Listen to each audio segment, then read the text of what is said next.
semua, perkenalkan nama saya Gisya Auliasari dengan NIM 240100340079. Jadi di sini saya akan membahas mengenai ilmu sosial dengan cara yang lebih seru dan mudah dipahami nih. Hari ini kita akan ngobrolin topik yang penting banget, yaitu mengenai konflik dan integrasi sosial. Yuk, langsung aja kita mulai. Kita hidup di negara yang super beragam. Ada lebih dari 300 suku, ratusan bahasa, dan berbagai agama. Tapi sayangnya, perbedaan itu nggak selalu berjalan mulus. Kadang-kadang perbedaan bisa jadi pemicu konflik sosial. Apa sih konflik sosial itu? Jadi, konflik sosial terjadi saat ada pertentangan antara dua pihak, entah itu individu, kelompok, atau bahkan antar agama dan antar etnis. Contohnya, konflik karena pembangunan bendungan di Tasikmalaya, di mana warga merasa tidak mendapatkan keadilan dalam ganti rugi tanah. Atau konflik antar agama di wilayah Tengger, Jawa Timur, antara komunitas Hindu dan Islam. Seperti itu. Apa sih penyebabnya?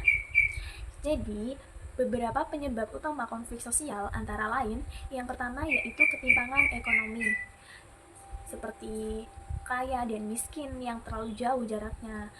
Yang kedua, perbedaan budaya, bahasa, atau agama, seperti yang terjadi di masyarakat Tengger, seperti itu. Terus yang ketiga, kebijakan pemerintah yang tidak adil, seperti dalam pembagian sumber daya atau proyek pembangunan.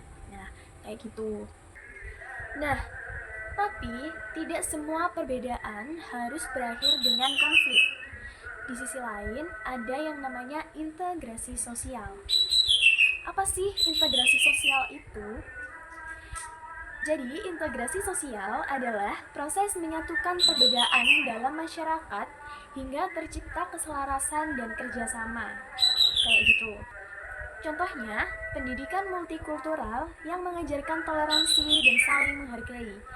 Atau penerapan nilai budaya lokal seperti Dalihana Tolu dari masyarakat Batak yang mendorong hidup harmonis antar umat beragama.